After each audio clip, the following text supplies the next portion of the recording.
Oh, okay.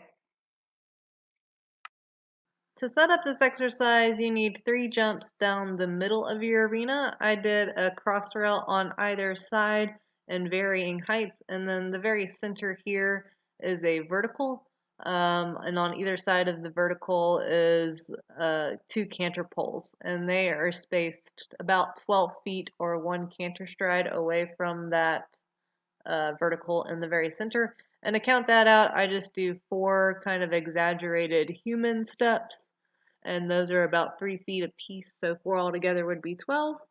So 4 there, and then 4 here. And then on either side of the arena are 2 trot poles, and they are set up to where if you go down the center, that will make you go down the very center of that middle jump.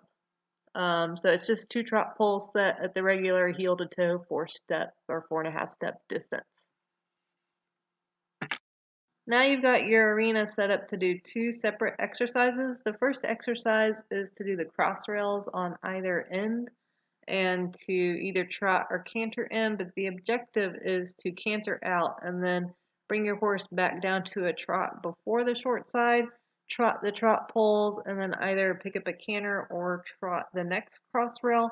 Again, cantering out, you want to be able to bring the horse down to a trot, trot the short side, trot the trot poles, and then continue on. This next exercise will help you with straightness as well as helping prevent your horse rush the jump. So you'll pick up a canter in between the 2 trot poles, which is a pretty narrow passage to help make a straight line to the center jump here. The canter pole before and after will help you see your striding and prevent the horse from rushing before and after the jump. And then stay straight and canter between the other 2 trot poles. And you can either keep going the way you were going, or you could have done a flying lead change over that jump and change direction and do the other jump. You can make it into like a squished figure 8. You have several options here. So this is Baby Buck's 3rd time ever jumping with a rider. Yay, he was such a good little 4-year-old except for this one little fluke, which was the only little glimpse of a refusal. And I really didn't even force him to go over that. It happened so quickly. He was just like, oh, do I go this way? Do I go this way? Nope, over the jump, okay. So I just kind of try to widen both of my reins and make a V shape with my reins. I don't even think I really had much leg on, and then he decided to go over it instead. So that was such a good little 4-year-old. We didn't get too ambitious with all these exercises, but these are good exercises that you can do if you have a horse that rushes jumps before or after. As you can see, Buck has no intention to rush the jumps at all.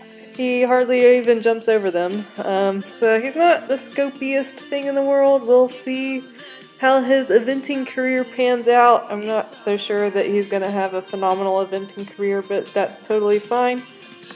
He will still be my forever horse, and he might be a good boyfriend babysitter for Blake once we have to totally retire Comet, and I might get another thoroughbred. But it's still too soon to sell, blah blah blah. It's still too soon to tell. So he might surprise me. He might really start enjoying this work he's just now learning.